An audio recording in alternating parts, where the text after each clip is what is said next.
Hello à toute l'église de la Riviera, j'espère que vous allez bien. Donc je suis à Châteauroux avec le pasteur Michel Mia et comme j'ai avec moi un homme de Dieu, j'en profite pour faire une vidéo avec lui. Michel, comment tu vas? Je vais bien, je te remercie. Merci de nous l'avoir prêté ce week-end.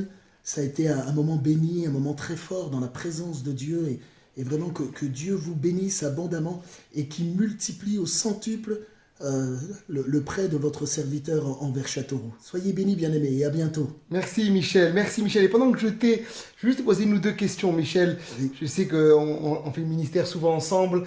Et Dieu t'a donné vraiment une grâce par rapport aux paroles prophétiques. Comment tu vis la chose quand Dieu te parle? Comment tu sais que c'est Dieu qui te parle? Alors pour moi, c'est un peu particulier. C'est que préalablement, j'entends une voix qui me dit, je te rassure, c'est bien moi qui te parle. Et ensuite vient la pensée, avec les mots, avec la direction. Et puis donc là, je suis sans crainte d'annoncer la vérité qui est posée sur mon cœur. Et Dieu te parle régulièrement Michel? Oui. Amen, amen. Mais je tiens à préciser, ça a été un développement. Ça n'a pas été quelque chose d'instantané. Ça a été sur les 10 dernières années où on s'est baigné dans la rivière du Seigneur et on a appris de plus en plus à être à l'écoute. Amen. Et j'ai vu l'église de Châteauroux, c'est merveilleux. Une église qui avait encore 100 personnes il y a 5-6 ans. Vous avez aujourd'hui 200. C'est quoi la clé pour toi de la croissance de ton église?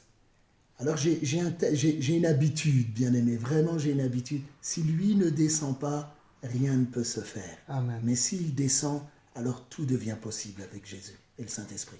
Amen. Et au niveau du baptême de l'esprit, comment tu vis, toi, quand tu pries pour quelqu'un, pour que la personne soit baptisée de l'esprit? Des fois, des gens, tu me donnais un témoignage tout à l'heure d'une dame qui a tourné pendant presque 17 ans. Mais Quand tu as prié pour elle, elle était baptisée de l'esprit instantanément. Comment tu peux dire que tu peux voir ce résultat, ce fruit dans ta vie? Comment ça se déclenche? alors, je m'attends toujours dans ce qu'on appelle les séminaires ou alors les invitations à ce que le Seigneur agisse. Parfois, donc, nous préparons des missions avec le temps. On demande aux bien-aimés de se préparer en avance. On essaye préalablement de donner quelques clés afin que les cœurs soient ouverts et que l'Esprit de Dieu puisse descendre, mais aussi qu'on puisse avoir le signe initial du parler en langue. Mais bien souvent, la constatation, c'est que les gens sont déjà remplis. Il leur manque juste à exprimer simplement le débordement. Mais nos frères et nos sœurs qui sont là sont déjà dans ce qu'on appelle une pleine visitation de l'esprit. Et on les encourage simplement à croire que leur parler en langue n'est pas quelque chose de mécanique, mais quelque chose de divin et de libéré. D'ailleurs, le Seigneur n'a-t-il pas dit « Ouvre ta bouche et je la remplirai ». Waouh, amen. Et une dernière question, Michel, sur la guérison divine. Je sais que tu as aussi beaucoup de guérison. Comment tu vis la chose au niveau de la guérison avec un témoignage? Est-ce que tu as vécu quelque chose pour encourager les gens qui nous suivent et qui sont peut-être malades? Alors, la guérison divine, nous voudrions, bien aimés, je voudrais vous encourager à vous attendre en permanence à ce qu'on appelle la visitation du Seigneur dans votre corps. Nous aimerions vivre beaucoup plus, car il y a beaucoup plus à vivre dans la guérison. Mais simplement pour vous encourager, là aussi, nous faisons confiance dans la parole Réma de la foi. Amen. Amen. La parole Réma de la foi. Crois au Seigneur Jésus. Le texte dit, tu seras sauvé. Mais dans Marc 16, ils nous ont dit, à tous ceux qui ont cru, ils imposeront les mains au malade et le malade sera guéri ou est guéri dans un présent je veux dire, actuel.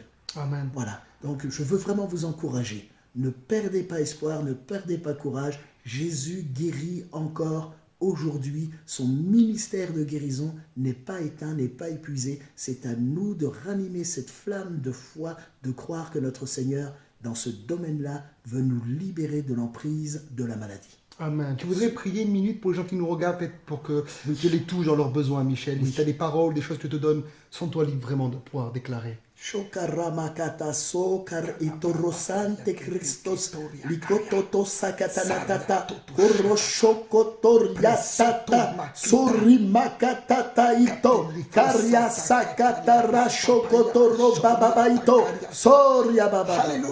Lekena baba baba. Je voudrais simplement libérer une parole qui vient du ciel en cette fin d'après-midi. Le Seigneur dit « Je suis encore vivant. Je guéris et je guérirai encore le malade. La parole dit, c'est simplement, lève tes yeux et attends-toi à moi. Et là où la médecine déclare qu'il n'y a plus rien à faire, moi Jésus, je viendrai à ta rencontre. Et tu verras que je suis encore ce Dieu qui guérit à cause de mon amour pour toi, dit le Seigneur. Amen. Amen. Alléluia.